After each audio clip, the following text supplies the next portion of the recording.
Indian media के अंदर ये एक परसेप्शन बनी हुई थी कि नरेंद्र मोदी साहब और डोनाल्ड ट्रंप साहब ये दोनों दोस्त हैं आपस में, और इसी दोस्ती का फ़ायदा उठाते हुए नरेंद्र मोदी साहब बांग्लादेश के ऊपर डोनाल्ड ट्रंप का प्रेशर डलवाएगा और मोहम्मद यूनिस की सरकार को मजबूर कर देंगे इंडिया की बात सुनने के लिए। यानी उनके जो नाजायज़ एक डिमांड्स हैं कि अवामी लीग पे हाथ हल्का रखा जाए और इंडिया की कोई गुंजाइश निकाली जाए दोबारा से सिस्टम के अंदर, ये सारी डिमांड्स इंडिया के अंदर ये ख्याल था कि ट्रंप के आने के बाद मान ली जाएंगी।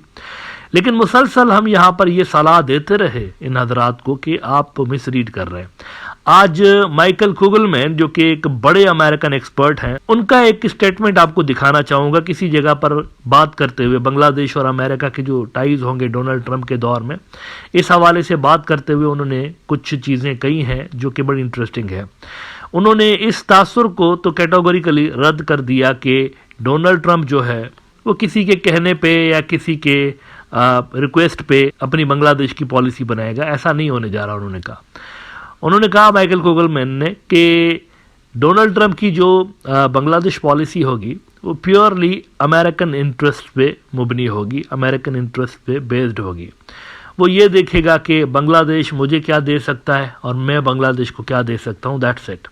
यही उसकी जो बांग्लादेश पॉलिसी होगी, बांग्लादेश नीति होगी, उसका एक बुनियादी पिलर होगा।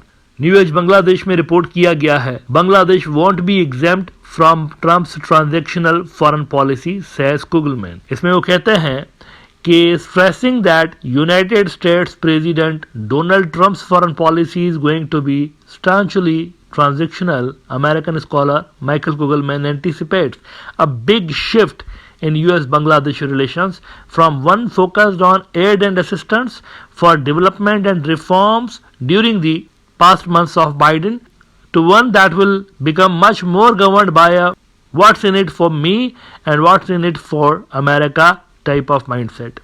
Kugelman, director of the South Asia Institute at the Woodrow Wilson Center in Washington, also thinks that trade would remain on the table as part of bilateral ties, which have remained fairly constant and that will likely continue. अब इस सब के अंदर India किधर है? India किधर? American experts का ये ख्याल है कि इनकी जो पॉलिसी रहेगी बांग्लादेश के हवाले से वो ये रहेगी, ट्रंप साहब की ट्रेड को देखेंगे एक तो, और दूसरा वो ये देखेंगे कि जो भी प्रपोजल्स आ रहे हैं इसमें हमारे लिए क्या है, अमेरिका के लिए क्या है ना। ये वो नुक्ता है जहां पर इंडिया मिसफिट होता है, क्योंकि इंडिया के जो इंटरेस्ट्स हैं बांग्लादेश के अंदर वो कॉन्ट्राडिक्ट कर रहे हैं अमेरिकन इंटरेस्ट से। भाई इंडिया का इंटरेस्ट क्या है? रिलेवेंट होना बांग्लादेश के अंदर, अपना इन्फ्लुएंस बढ़ाना। तो अगर इंडिया का इन्फ्लुएंस बढ़ेगा तो कम किसका होगा? अमेरिका का। यहां पर बल्कि ये होने जा रहा है कुगलमैन के बकौल कि चाइना और अमेरिका के दरमियान एक तरह की यहाँ पर रेस स्टार्ट होने जा रही है बांग्लादेश के अंदर। पहले क्या था? चाइना और इंडिया था ना, इन्हीं की रेस थी, शेख हसीना इन्हीं को बैलेंस कर रही होती थी। लेकिन अब ऐसा नहीं है, अब अमेरिका और चाइना के दरमियान एक प्रॉपर वहाँ पर रेस आपको स्टार्ट होती हुई नजर आएगी। और ये वैसे मुश्किल भी होगा बांग्लादेश के अंदर जो भी सरकार होगी, मोहम्मद यूनिस की सरकार के लिए भी और उसके बाद आने वाली सरकारों के लिए भी, कि वो इन दो पावर्स को बैलेंस करें। मुश्किल भी होगा लेकिन अपॉर्चुनिटीज भी काफी ज्यादा अराइज होंगी इस हवाले से। वो कहते हैं कि he will likely want, he यानी Donald Trump, he will likely want and perhaps pressure Bangladesh to reduce its dependence on China. Now that could put Yunus in a tough spot, as he'll have a strong incentive to not upset the Trump administration given the support he will want to get. But he'll also want to ensure critical Chinese support, Kugelman said.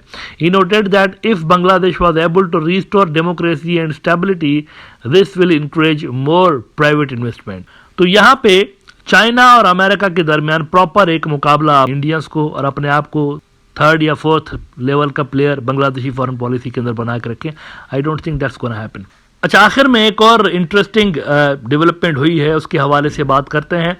ISI के delegation का हाल ही में बांग्लादेश का दौरा हुआ बकौल Indian media के, और उसके बाद इंडियन मीडिया ने ये खबरें लगाना शुरू की हुई हैं कि बांग्लादेश की आर्मी के अंदर कुछ डिवीजन्स बने हुए हैं।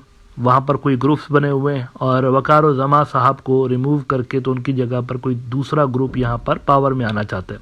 ऐसा इंडियन मीडिया दोबारा रिपोर्टें लगाना शुरू की हैं। कुछ अर्सा पहले भी इन्होंने इस तरह की रिपोर्ट्स लगाई थी, 3-4 हफ्ते पहले उन्होंने इस तरह की रिपोर्ट्स लगाना शुरू की थी। अब दोबारा से वो इस तरह की रिपोर्ट्स लगा रहे हैं। इकोनॉमिक टाइम्स ने इस हवाले से 1-2 रोज़ पहले लिखा है कि स्पेकुलेशन राइफ ओवर कूप अगेंस्ट बांग्लादेश आर्मी चीफ। अच्छा, इल्ज़ाम किस पे लगा रहे हैं कि बांग्लादेश की मिलिट्री में कौन ऐसा बंदा है जो कि वकार उज़्ज़मा की जगह पे खुद वहाँ पर पावर में आना चाहते हैं। तो इस हवाले से वो लेफ्टिनेंट जनरल मोहम्मद फैज़ुर रहमान का नाम ले रहे हैं।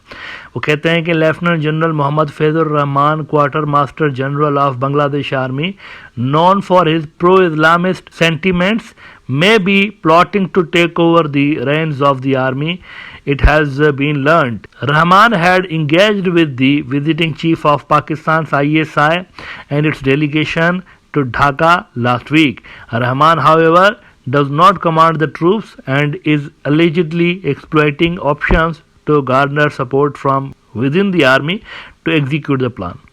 Sources familiar with the dynamics of Bangladesh army indicated that Rahman may try to garner support from DGFI, the intelligence wing of Bangladesh army. अब देखें, ये कोई नई बात नहीं है। शेख हसीना साहिबा जब से लेकर धपड़धूस हुई हैं तो इंडियन मीडिया के अंदर बांग्लादेशी आर्मी बहुत ज़्यादा डिस्कस की जा रही है, उनका रोल डिस्कस किया जा रहा है और इन तमाम रिपोर्ट्स का अपेरेंट मकसद यही नज़र आ रहा है कि डिस्ट्रस्ट क्रिएट करें, बांग्लादेशी आर्मी के मुख्तलिफ जो ऑफिशल्स हैं उनके दरमियान डिस्ट्रस्ट पैदा करें। इसके अलावा इस तरह की रिपोर्ट्स का और कोई ख़ास मकसद नज़र नहीं आ रहा।